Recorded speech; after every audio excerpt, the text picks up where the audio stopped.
Hello,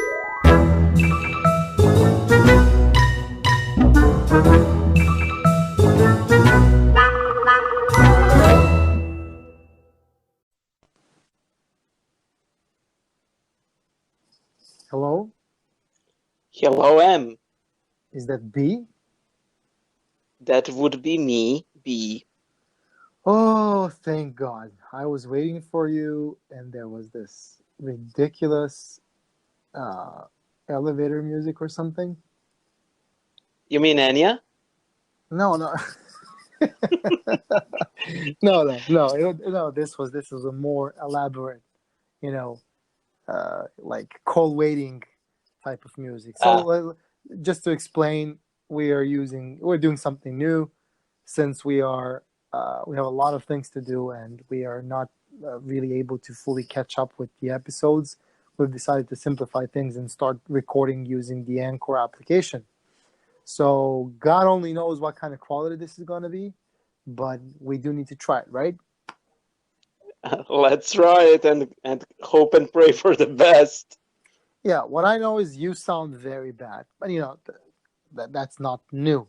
I'm just saying it's a bit worse than it was before. How does this sound? I mean, it's still you, so it is what it is. Okay. There's no cure for ugly.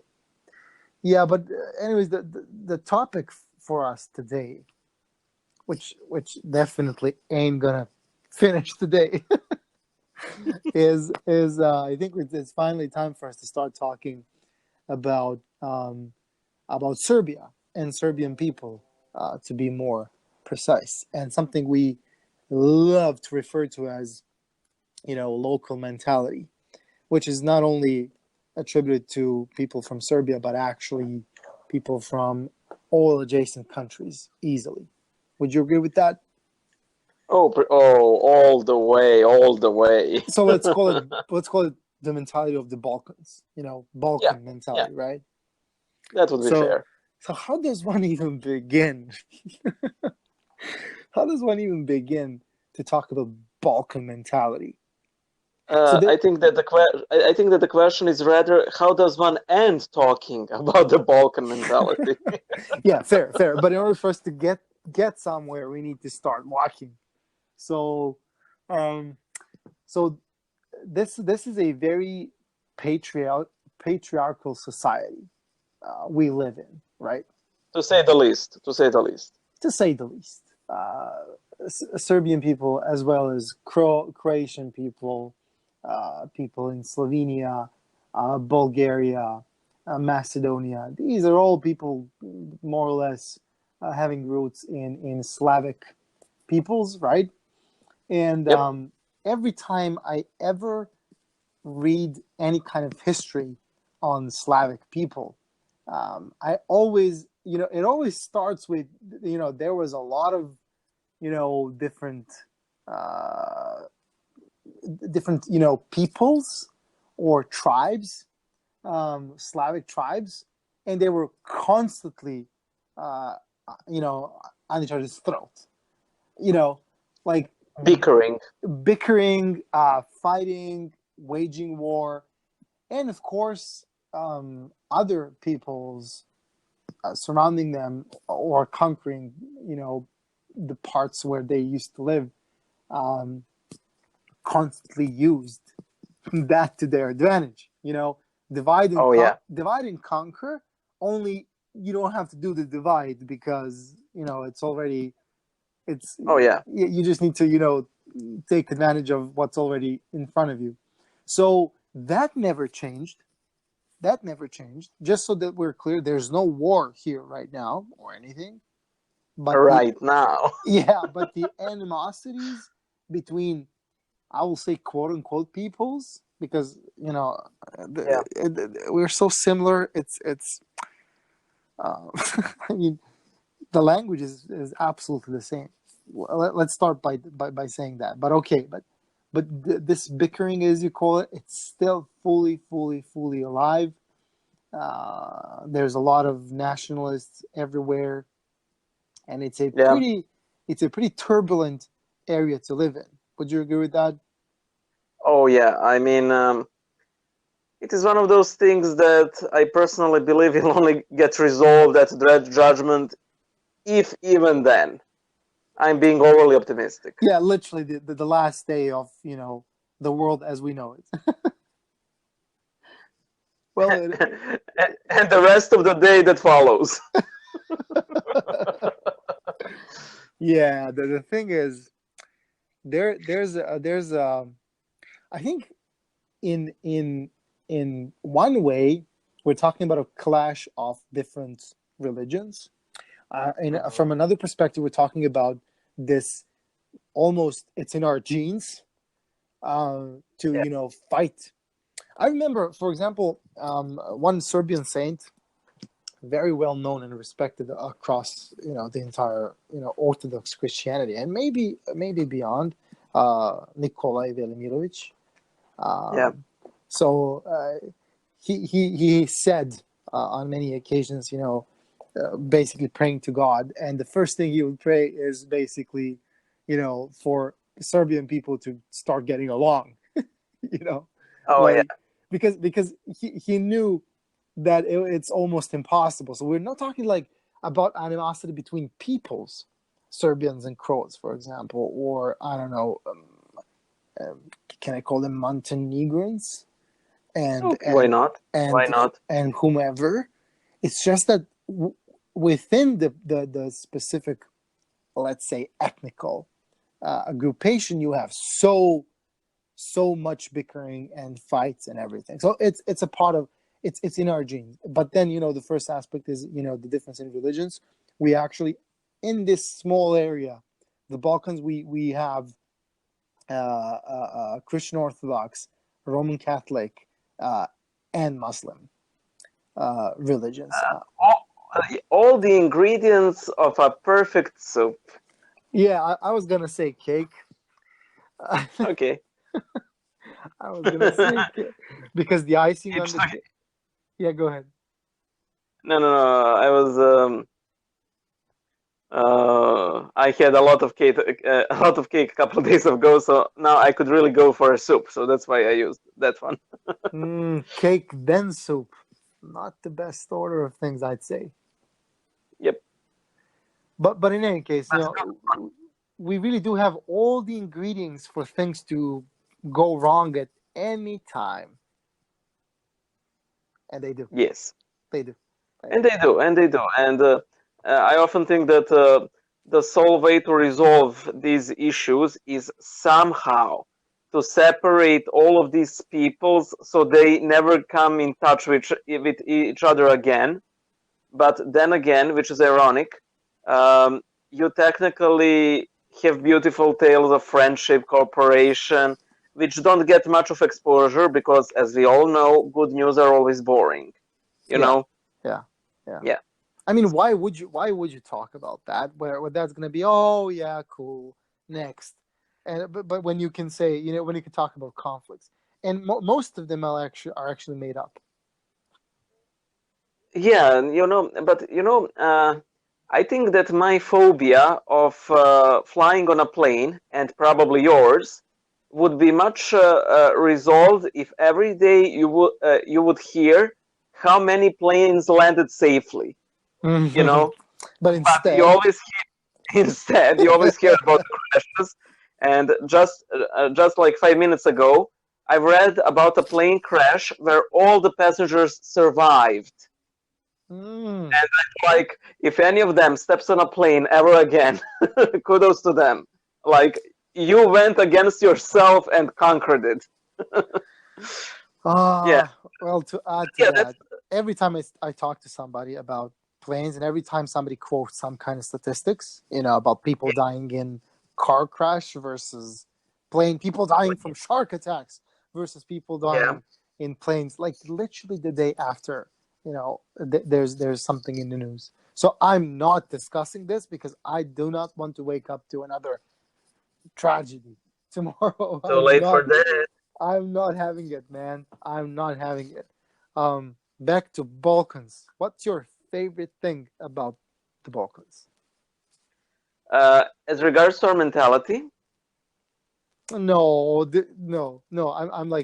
I'm talking about like the Balkans as a whole?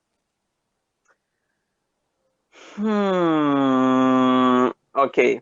Personally, you know me, it's the food. Yeah, I know you and every foreigner ever visiting the Yeah. Balkans. Everybody starts with that. I was like, okay, he's local. Maybe he'll start with something else, but of course it's food. Well, the second best will be the pretty girls. Every foreigner ever, like, Of course, yeah.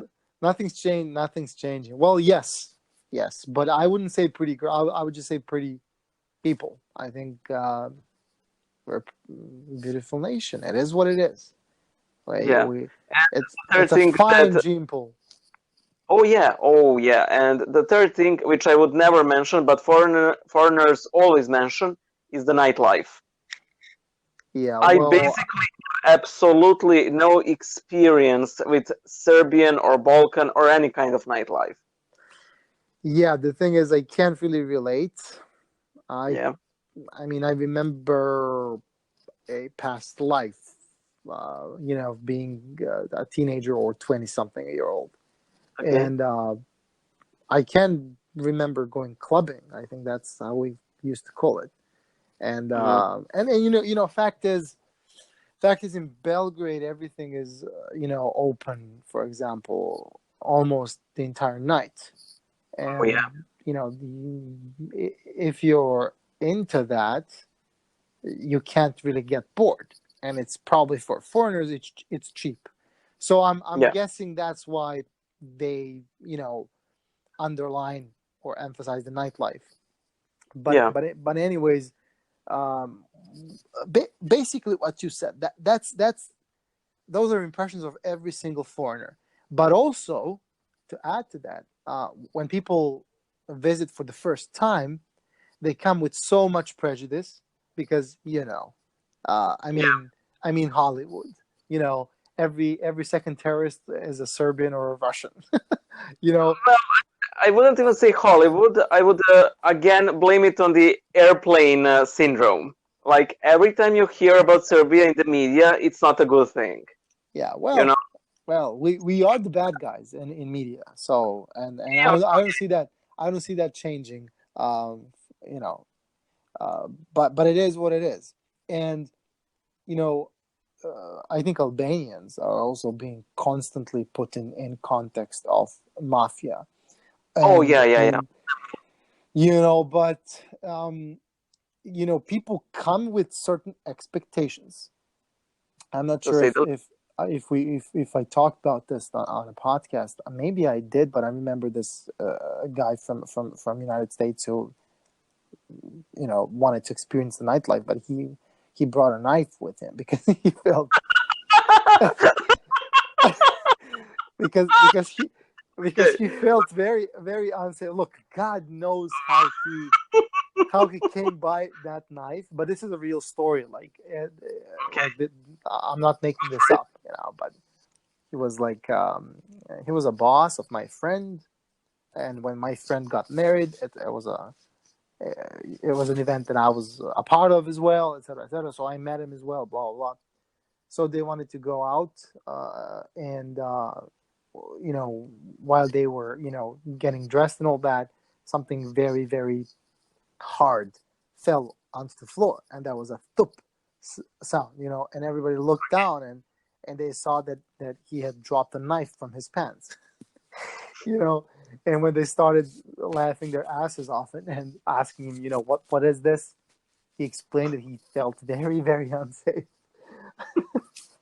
And fact is, you cannot be safer. Like literally all this talk of conflicts and stuff like that, you are still safer in the Balkans than you are in the United States, or more or less any part of the Which European is Union. ironic.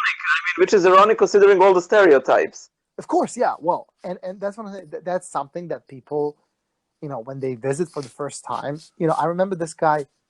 I was on a tech conference, and we were interviewing uh, speakers, presenters, Okay. and we asked them, well, what's your impression of Serbia? And the guy starts, well, I have to call my mother. she'll be very surprised that you guys have trams and electricity here. Yeah. Toilet. Toilet paper, and they all, they all get really, they expect stereotypes and they get a literal culture shock. Oh yeah. But not from experiencing a different culture, but from experiencing something that's usually familiar for them. Good food, very, very social people. Yeah. More than happy to talk to foreigners, to help them with directions and et cetera, et cetera. And what they always talking about is how people speak English. Everybody speaks English. You wanna buy something in a grocery store, they speak English there. You want to stop a random person on the street, of course, not an elderly person, and ask them for directions or something, that you're gonna get them explaining everything in pretty much understandable English. Of course, with a Balkan, likely with a Balkan accent. By the way, I should mention one of the things that I like about Balkan mentality, even though if the underlying reason is maybe not the best. One of the aspects of Balkan mentality, at least in Serbia, it is the constant of very what will others say, Yeah. And this is whether like what will they say about our family to what they will say about our country, and there is this constant, like, if somebody makes a fool of themselves, online, everybody will be like, oh, what will they say about us, and so on. And well, sorry, but think about it. People say bad things about, for example, Serbia. Like, we are constantly being portrayed as the bad guys. So how would you feel? No, that's fine. And I think one of the reasons why are we so, for example, happy to have foreigners over is for example, is because we are so appreciative that we are not seen as these bloodthirsty monsters, And for example, in Serbia, you practically don't have the notion of what would be called, cultural appropriation. For example, I don't know if you know this. When I think it was Katy Perry, she made dreadlocks, with her hair, and there was this huge backlash of, how dare you put a black woman's hairdo on yourself? That's disrespectful. Okay. But in Serbia, if you see a black man try to wear traditional Serbian garb, everybody will want to take pictures with that guy. Like, oh, he's so cool. He appreciates us. Like, snap, snap, snap, instantly. Yeah, and people don't get that, but we don't understand racism. Like, this is not even a concept of any sort of relevance for us. Like, what's racist? So yeah, everybody would like to take pictures with that guy, I'm not sure when Anchor interrupted us, but I think you totally continued in the wrong way. Yeah, I know. You said you were talking how we don't have the concept of racism.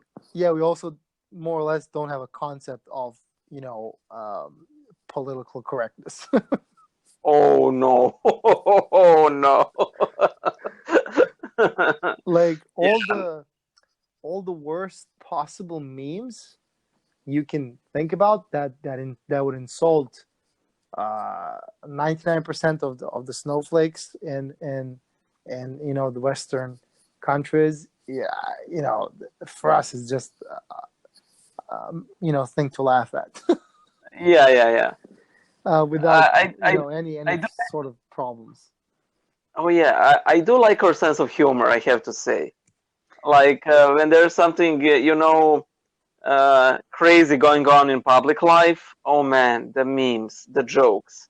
Yeah, They're really top notch. They're really top notch, and it is a, it is a survival tactic, like I can't change it, I might as well laugh at it. And the way it is, how these things are framed, it's just perfect. It's just perfect. Yeah, we're totally gonna have to have like 10 episodes on this topic because there's Oh so yeah. much to tell, and I'm wondering if there's something specific people would like to know. For example, how do you do this in Serbia? What do you think about that in Serbia? Oh yeah. One thing I'd like to say,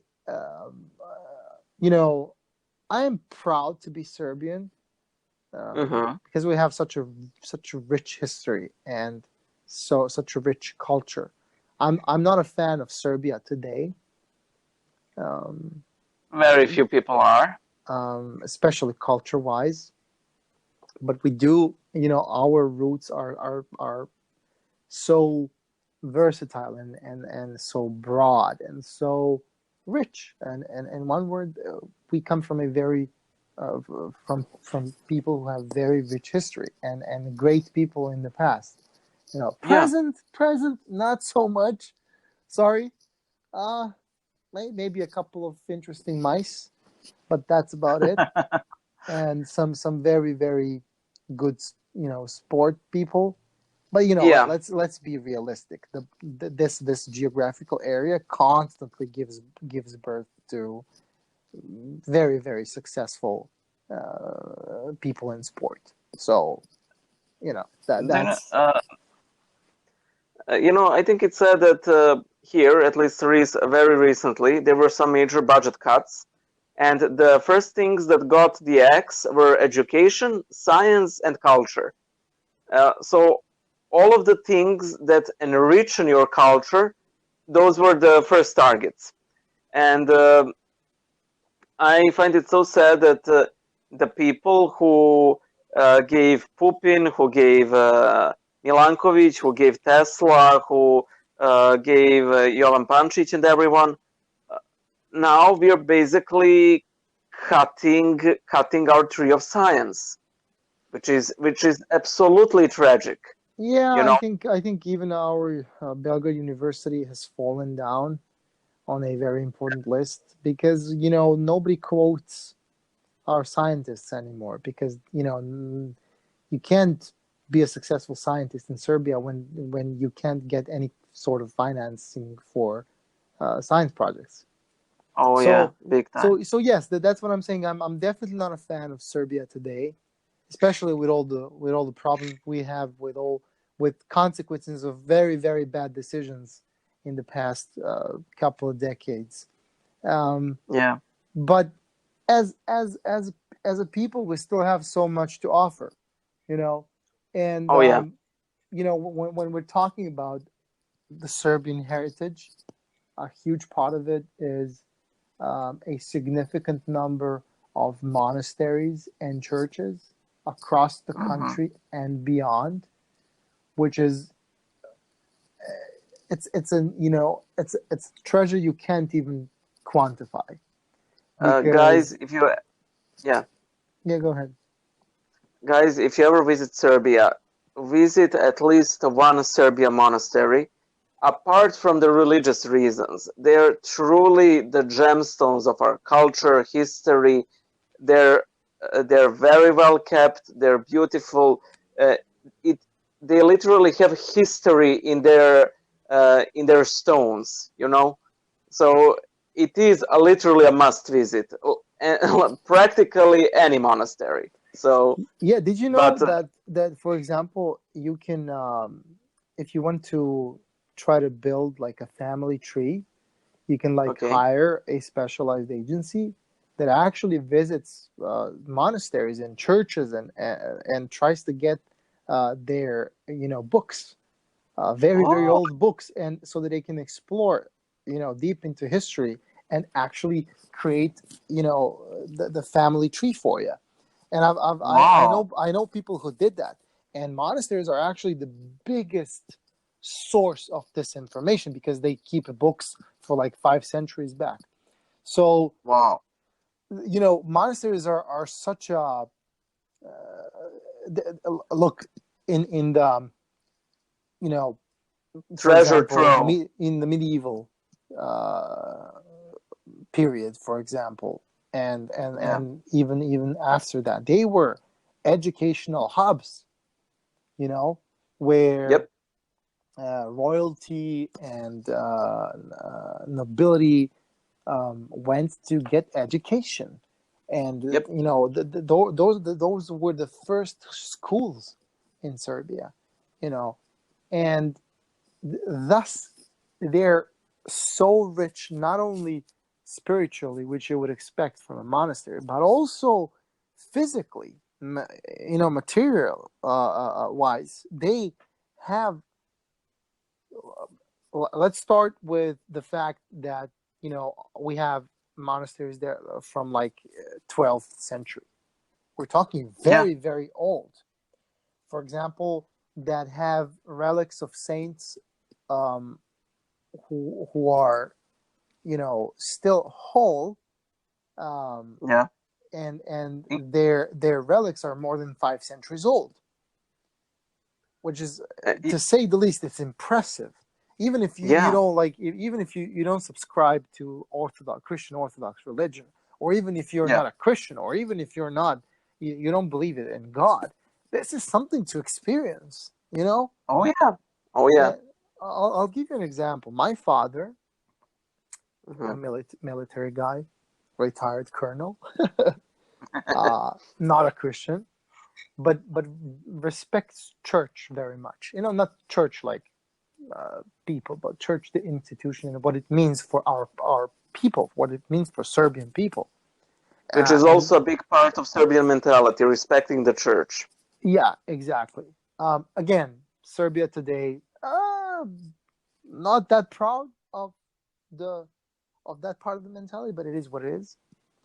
In any case, I grew up as an atheist, for example, but I did respect orthodoxy as let's say it, culture and heritage, you know, cultural Hmm. heritage of our people, because you know the principles of Orthodox Christianity, if you analyze them from a non-believer perspective, they're still pretty damn good.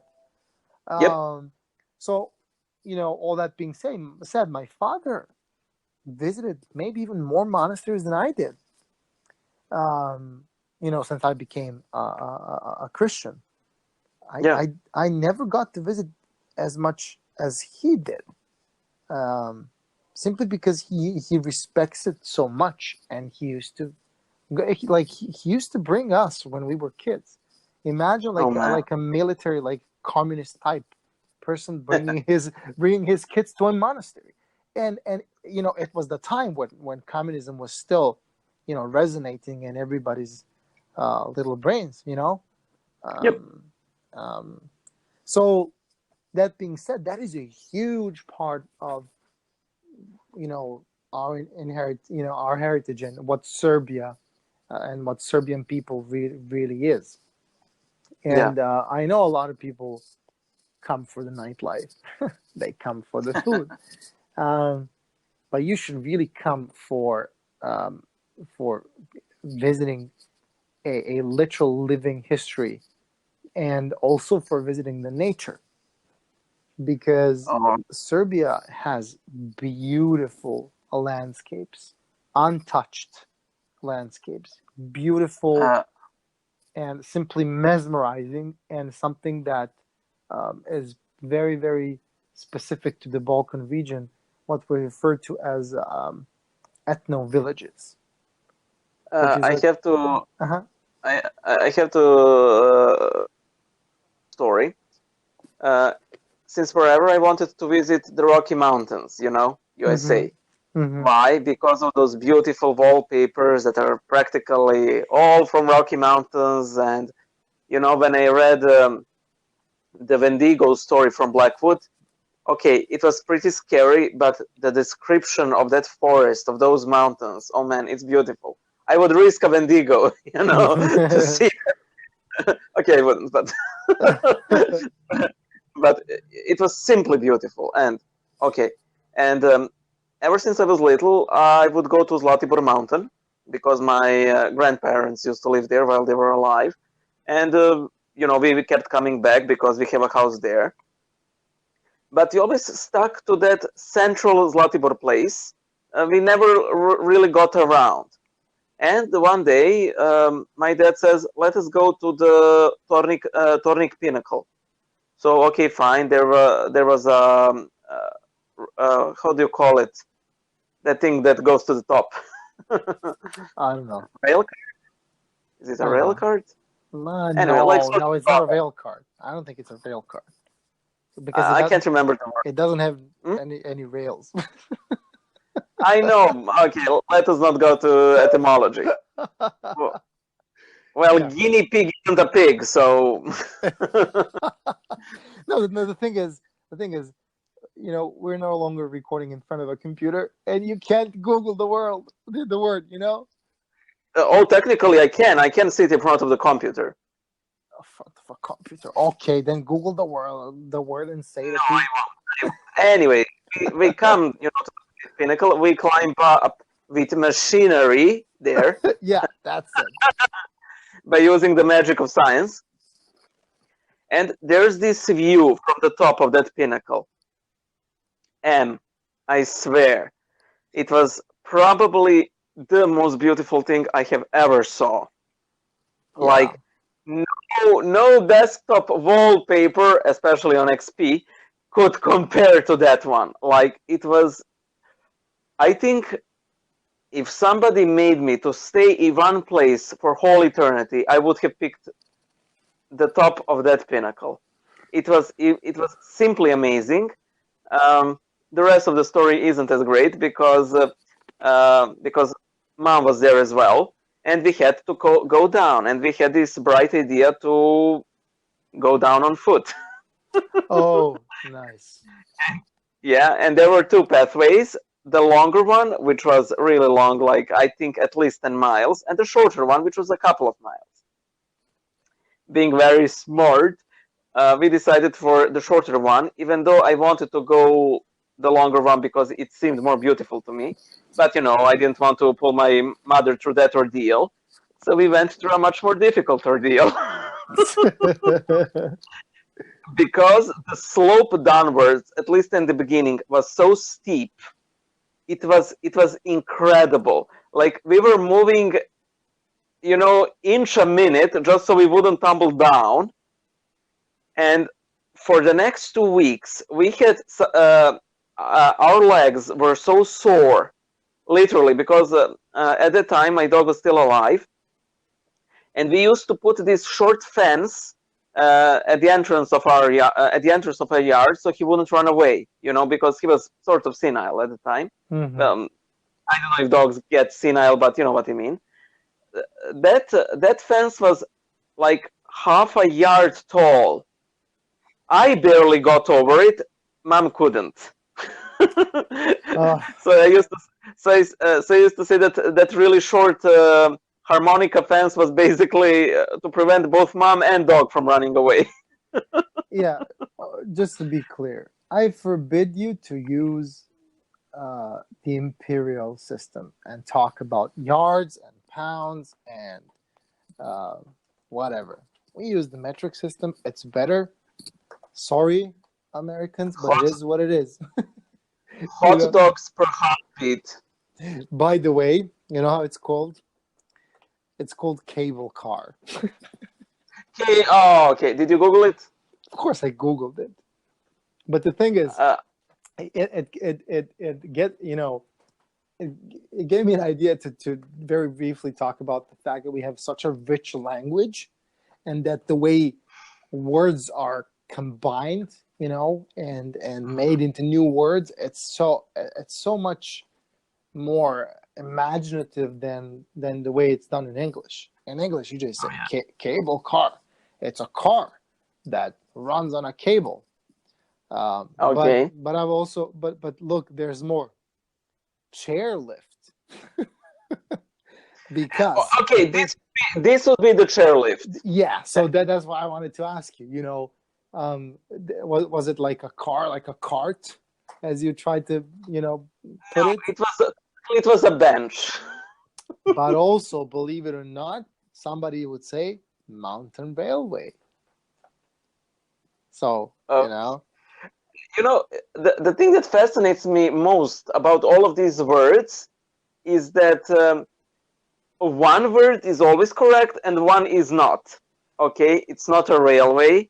Uh, it's not a cart. It's not a car. It's not a chair. But the cable mountain, those are fine. well, in Britain, you can say funicular.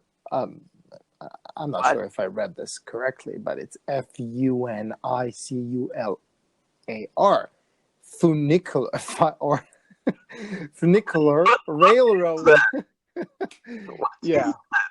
Well, something we will most certainly never use, because mountain railroad sounds much easier.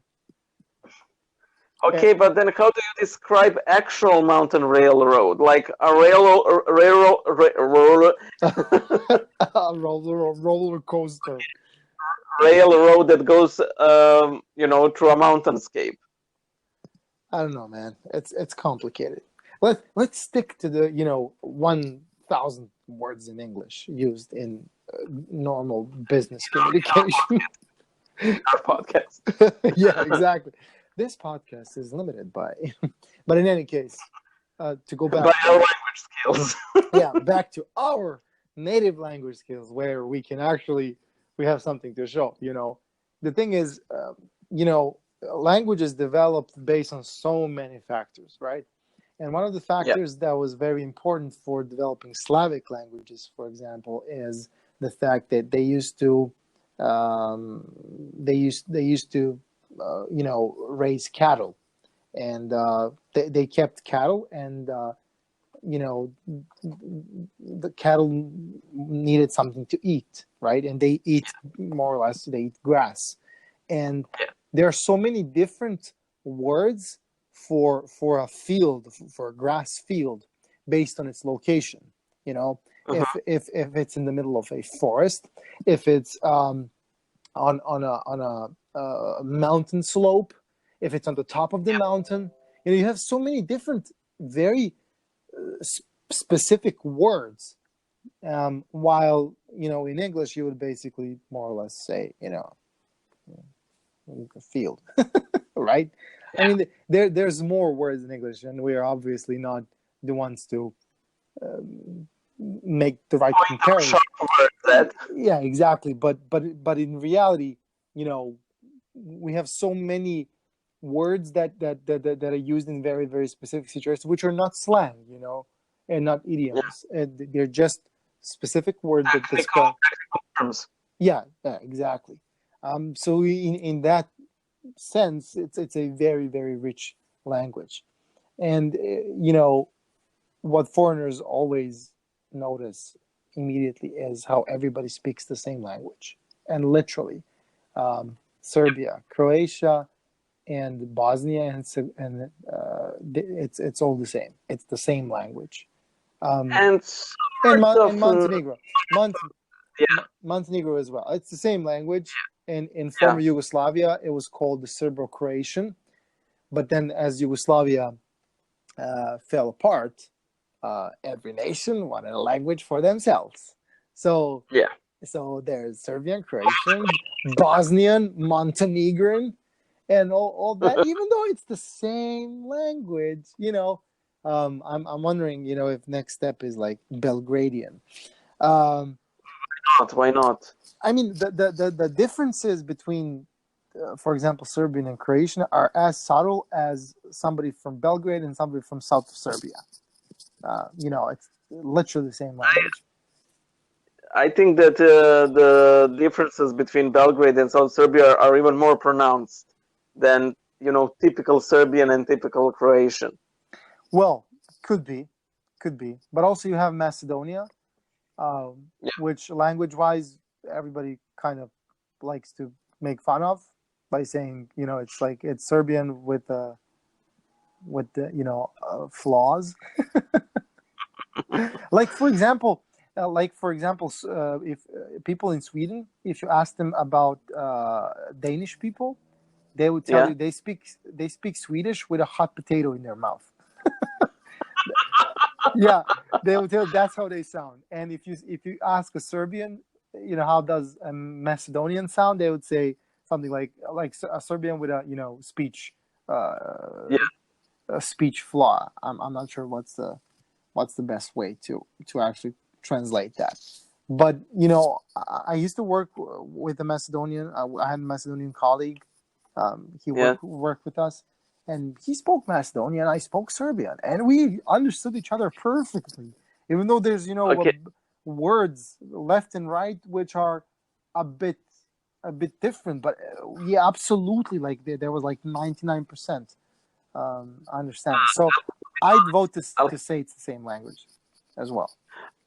I'll have to be honest. I don't understand Macedonians. Like I don't understand when they speak to me, and I think it is definitely a bit of a talent and a bit of an acquired skill, to understand them, because when they speak to me, even though it's very similar language, I just don't understand them.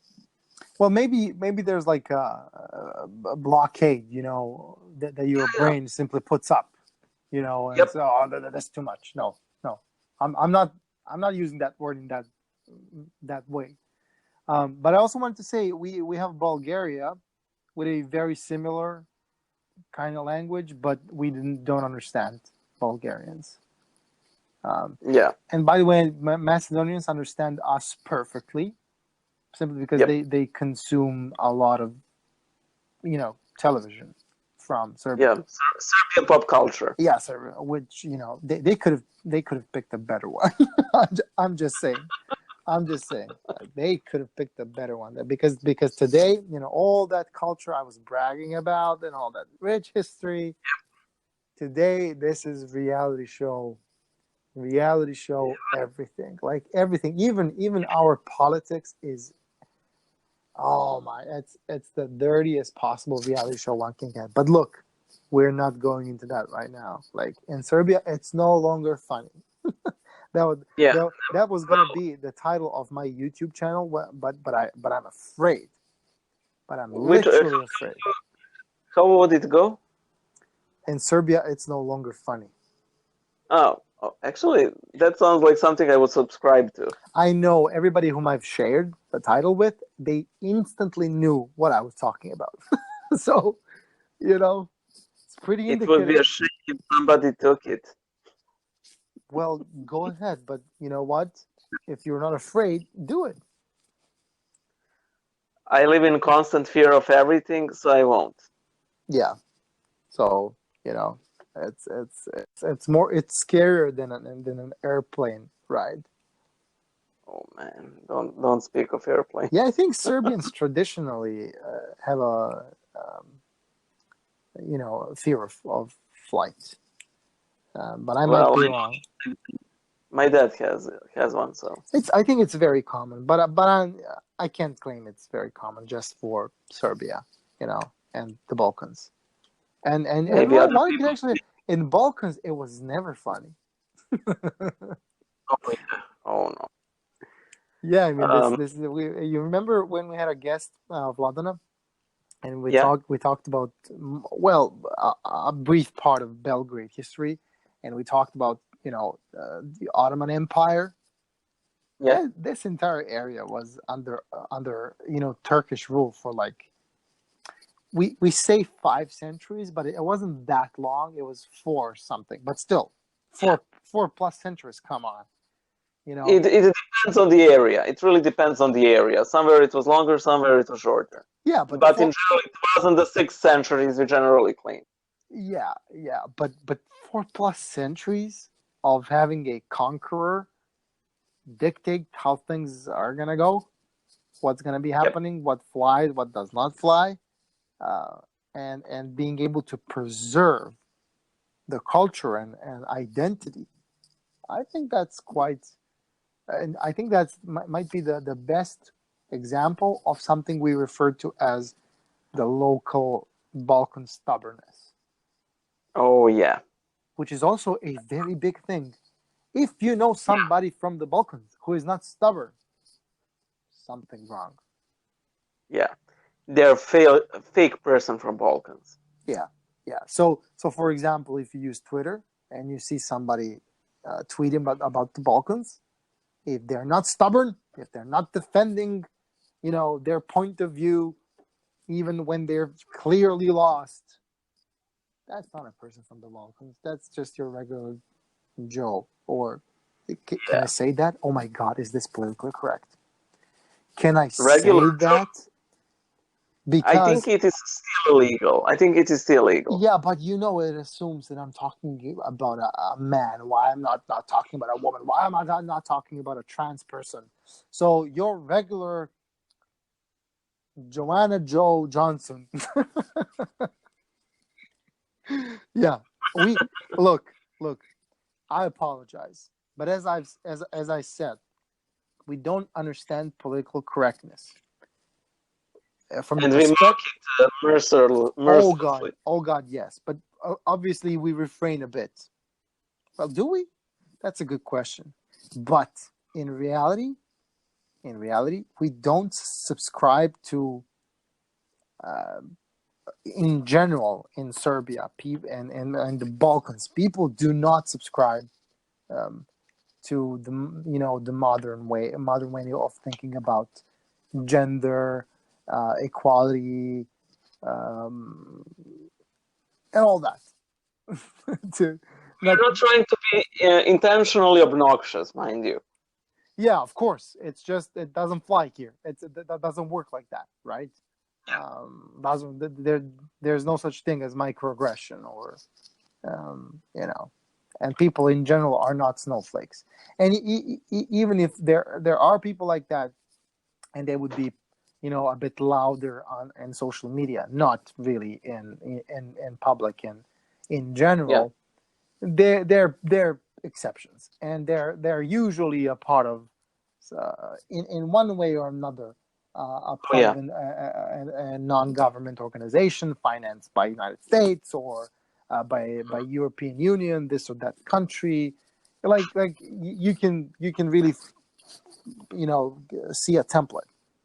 Oh yeah. In that, you can clearly see they're copying and pasting from whatever source they're reading online, like Well, Vice. imposing Western conversational conventions. Yeah, which which are really they don't work here. It's just they don't work. If you try, you're gonna get laughed at because it simply doesn't work. Because it's much more fun to make fun, you know, than to how should I say it, put yourself down and prevent yourself from speaking up and all that. And in reality, rules for conversations, they kill all kind of creativity. It's ridiculous. Oh yeah, and I think that is one of the biggest issues because in the end, such political correctness going rampant will kill a comedy in the end. Oh yeah, of course, but not in Serbia. In Serbia, Never it's a non-stop comedy. It's a non-stop comedy reality show everywhere, and it's ridiculous. But a lot of people it's not even funny anymore. Good one, B. Good one.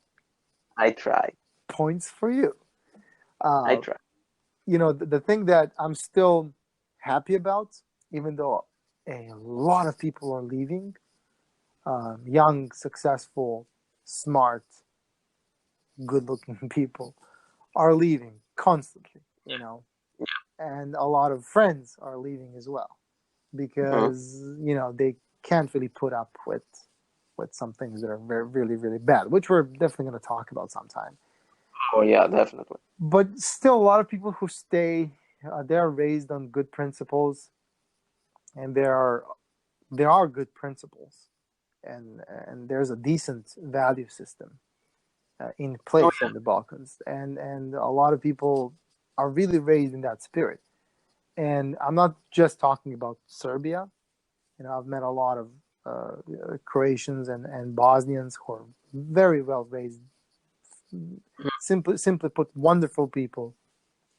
Even though we probably don't share the same religion or the same point of view, etc., etc. But that good thing is it's present, and it's still there. I've considered myself to be very lucky for Yes. being a part of the church. Honestly, I just feel that because church it's so much more than just a place you go to pray and an institution that gives you rules and guidelines. It's so much more. The church is basically people who are there, and it's kind of an extended family, and To say the least. yeah, to say the least. So I really consider myself to be lucky because the church, and when I say the church, I'm really talking about both the institution and the people, is actually responsible for keeping all the good things that we are constantly losing to whomever's in charge or whatever, or just globalization, or just yeah, globalization. whatever mainstream is, right? Not just here, Yeah. but global mainstream. And we're, as humans in general, we live in a dying world. It's Oh man. in a world that's going down, that's going up in many many ways in terms of technological progress and all that, but it's really really going down because people are. It's gaining on technology, but it's losing its soul. Yeah, exactly. I remember one thing that I liked a lot. Somebody saying, I long for the times when phones were stupid and people were smart. Oh yeah, that's a good one. And you know, uh, we have we make so much progress, but we are killing humanity, I think. Um, and that being said, that reflects onto everybody and everything. And what I'm feel very grateful for, and what I consider myself to be very happy, is I'm a part of a family which really does its best to keep the good things, Yeah. to remind us of the good things in history, to be there to teach us lessons that we can learn from those events in history, to keep our Yeah. culture, to be, to combat the bad things that are happening today. Very For example, successfully. yeah, and sometimes with success, sometimes without. Of course. But at least in Serbia, it is. I think it is more successfully than in other places. Yeah, let me give you a very modern example. One Okay. thing that's a huge topic in the world right now, and it should be, is basically personal information and data privacy. Because as soon as you turn on your computer, and if you're connected to the internet, your personal information is no longer personal. Yeah. You don't have to open a web browser and visit a site. So, and there's a lot of things uh, about private personal data that's now being collected in many many ways, biometrics and all that, and it's being stored in many many places, and there are standards to uphold, etc., etc. But you know that the church is actually one of the biggest advocates for human decency and the privacy of personal information, and church actually employs experts from the field, which is basically IT, cybersecurity, et cetera, et Yep. cetera. And they're a huge advocate. I know that for a fact because I know, for example, that Russian Orthodox Church, they have like an entire I don't know, unit, if I may call it Yeah. like that, The department or a team that deals with this specifically. In Serbia, we're a small country. You have like one guy, but that yeah. one No. guy has resources and people people whose time and skill he can use. But that's just an example of how the church is actually very, very active in some fields that are very, very important. Um, Even though in general you can say that the Orthodox Church is not very, like not very missionary and all that. Uh, for example, if there's something I would take from the Roman Catholic Church, it's the missionary, and that's it.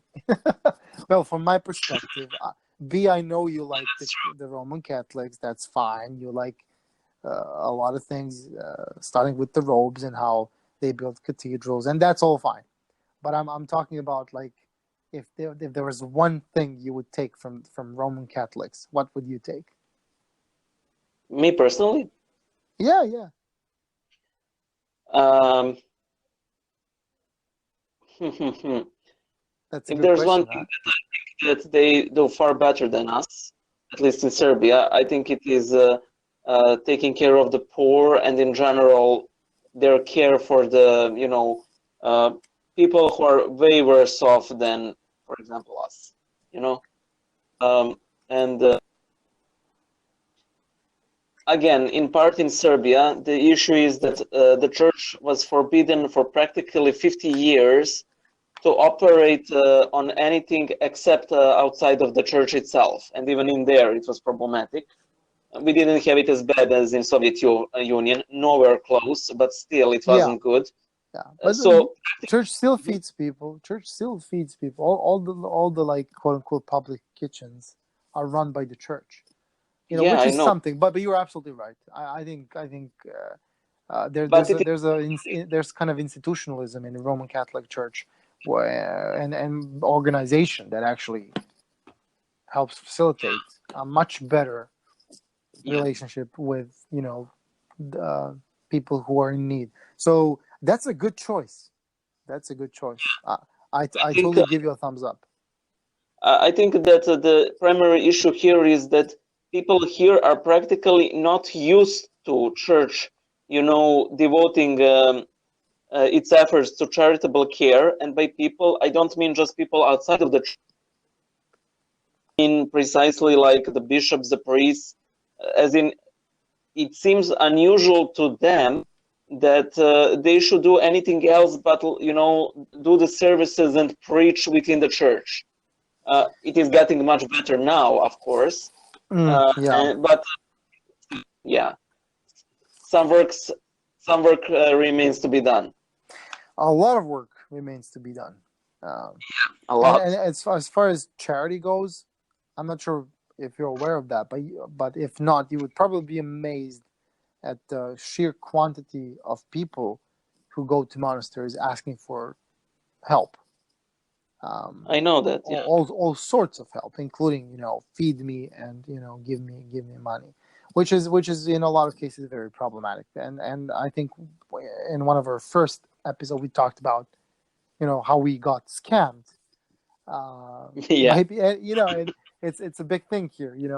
The fact that we spent so much time under Ottoman Empire and all that kind of created this gene of finding ways to get by, and which also include scamming.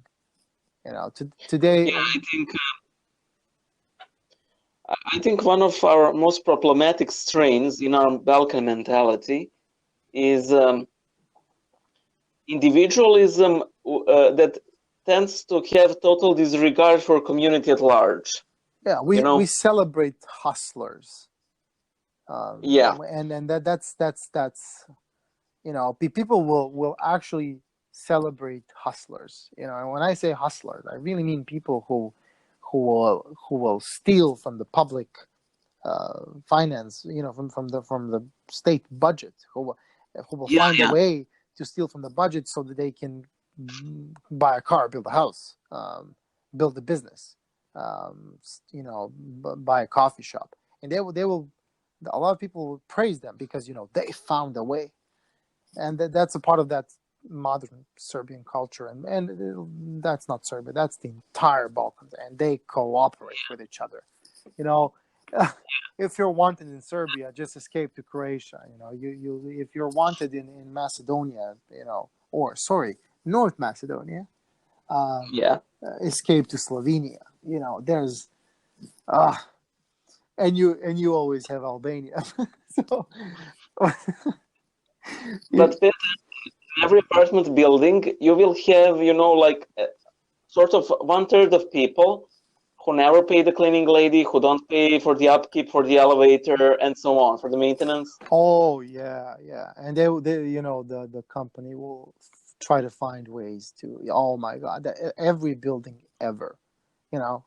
Every, You know, every. for example, you know, when we were looking for an apartment, and you start talking to people whose apartment you're looking, and they're like, you know, a lot of neighbors, took down this wall, so they opened up the space, and you were like, you're looking at the wall, and you're like, Oh man. they they did what?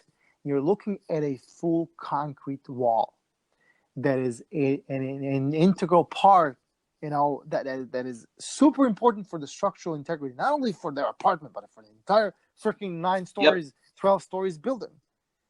And they're like, Yep. well, they took it down.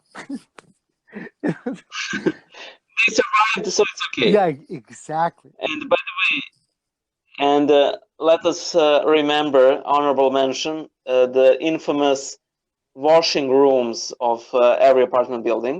Well, most of them. Well, laundry rooms. I don't know how I would call them. Or These rooms were for not laundering your clothes, but drying your clothes. dry. Yeah, yeah. Yeah.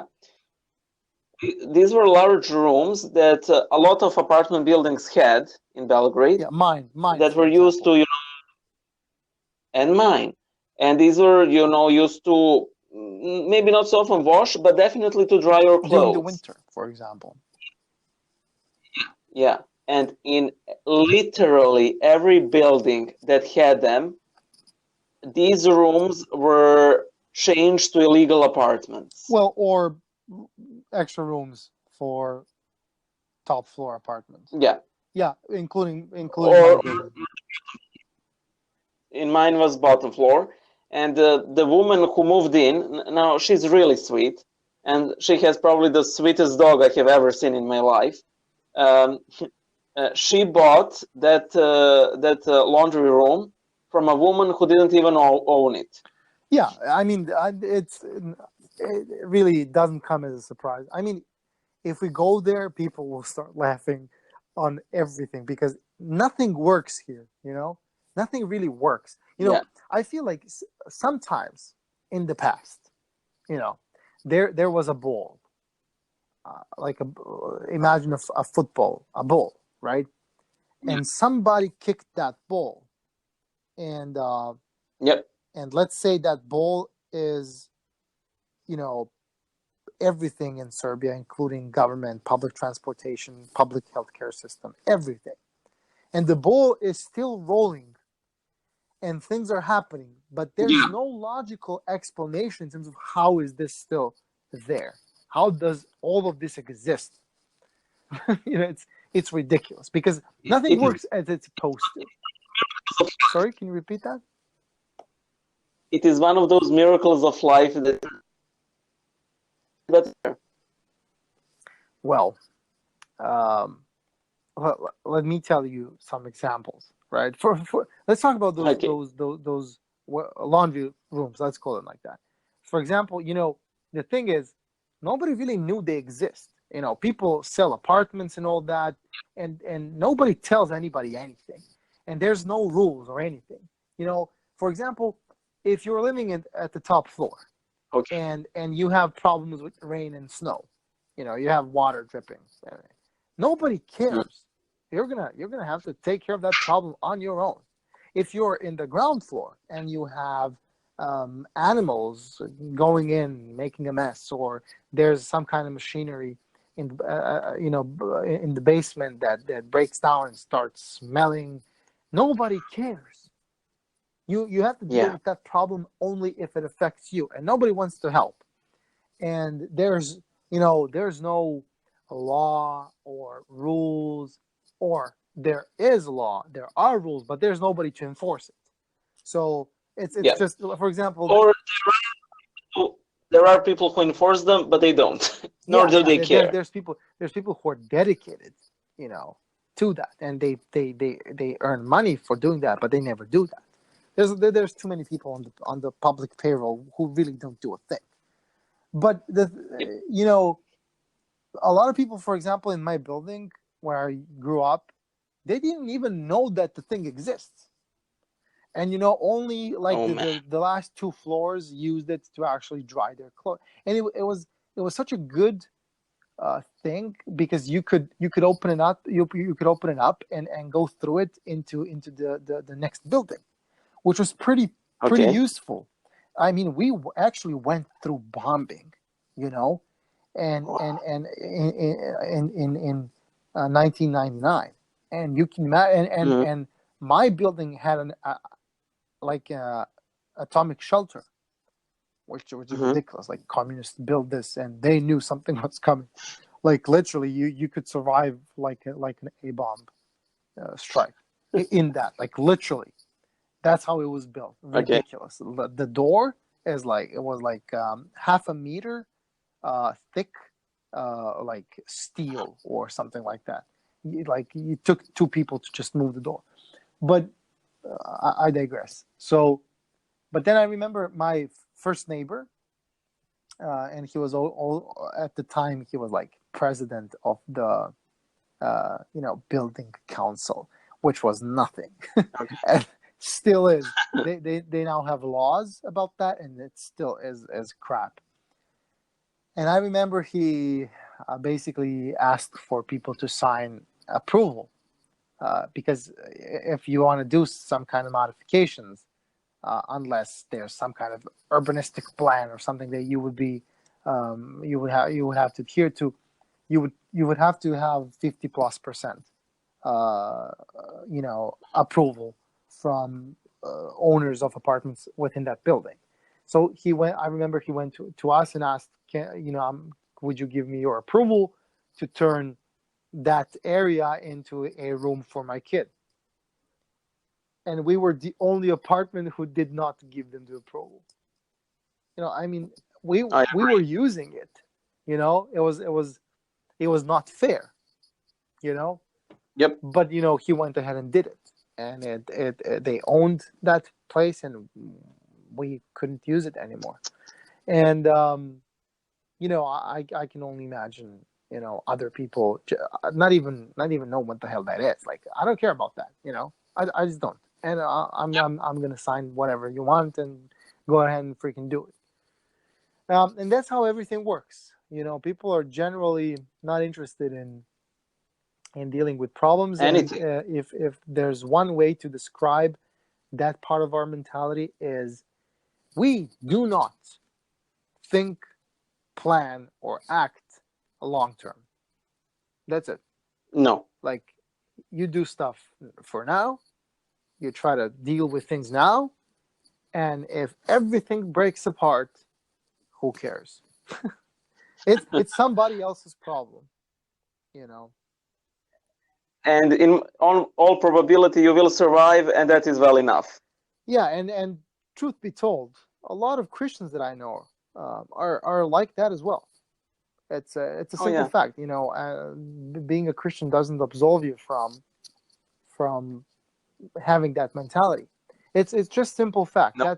That's how many are raised, and it's a simple fact that you can't really ignore, because you see the fruits of it pretty much everywhere. Like, every time I come across something on Twitter or somewhere online, somebody sends something to me. For example, somewhere in Estonia or something, they need to build a small tunnel below a very busy road. Yeah, it took them 24 hours, and you look at the video, how they did it, and then you start remembering that wherever you see people that are supposed to be working on fixing roads or building new roads, it's either completely empty, vacated, and there's like a construction site, signs and all that, Yeah. and traffic is bad and all that, but nobody's doing anything. And works here are never done according to schedule. All possible deadlines are missed several times. We're talking years in many occasions.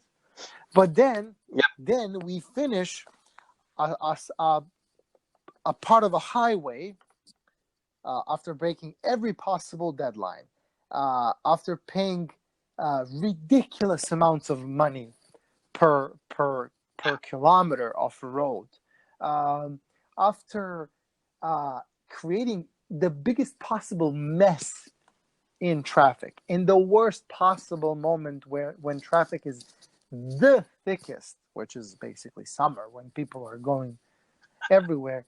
And then we create a show, a 7 hours show of opening the highway, the new artery of Serbia that connects this and that. Oh, Yep. I mean, I was driving home during that thing. I was driving home through that ridiculous thing. And everything's possible. Like, this is Wonderland. Like, really, this is Wonderland. And we can talk about that some other time. Probably. And it's been an hour. It has been. Yeah, guys. Yeah. We do apologize if we were a bit boring and we talked too much about things, and we talked about unrelated topics, but there's really so much to tell, and if we are silent, the rocks are going to start speaking. Yeah, precisely. And that being said, like, really, if there's anything you would like to know about anything we might be able to answer, we would be very happy to discuss and to talk about it and publish it in our next episode. And I also wanted to say, if you would like to be a part of the podcast, you are most welcome. We would love to talk about somebody and maybe compare mentalities or something like that. I think that would be super fun. Oh, yeah, that will be like top-notch entertainment. At least for us. Maybe not for all listeners. But yeah, thank you for being a listener of Church Mouse Chronicles. I hope we're bringing the fun. Yep. And guys, remember, to share, comment, subscribe, follow, and leave us a voicemail if you want. We would very much like that. Be part of the program. Yeah, I think that would be so cool. You know how YouTubers, they all have like their own thing for asking people to like their videos? So it would be like smash like, and the next one would be slap like, and the third one would be kick that like button. And everybody has their own thing, but they never they never skip that part. Share, like, subscribe, do something, click the bell icon to start getting notifications. I'm a bit tired of listening to that, to be honest with you. So I just wanted to say, this invitation for you guys to partake this journey we have started is constantly on. So if anybody has any kind of ideas, just reach out, because so that we don't start squeeze that like button. But where we don't have a like button. Maybe when this episode goes on YouTube, you can in a couple of years or so. yeah, please push like. You can push it. Oh wow. Yeah. Well, B. This was our first take at recording with Anchor, Anchor, and I'm very, very curious as to how it's gonna be when we publish it. So Fingers let's crossed. not waste too much time with that. Okay. Talk Bye. to you in the next one, B.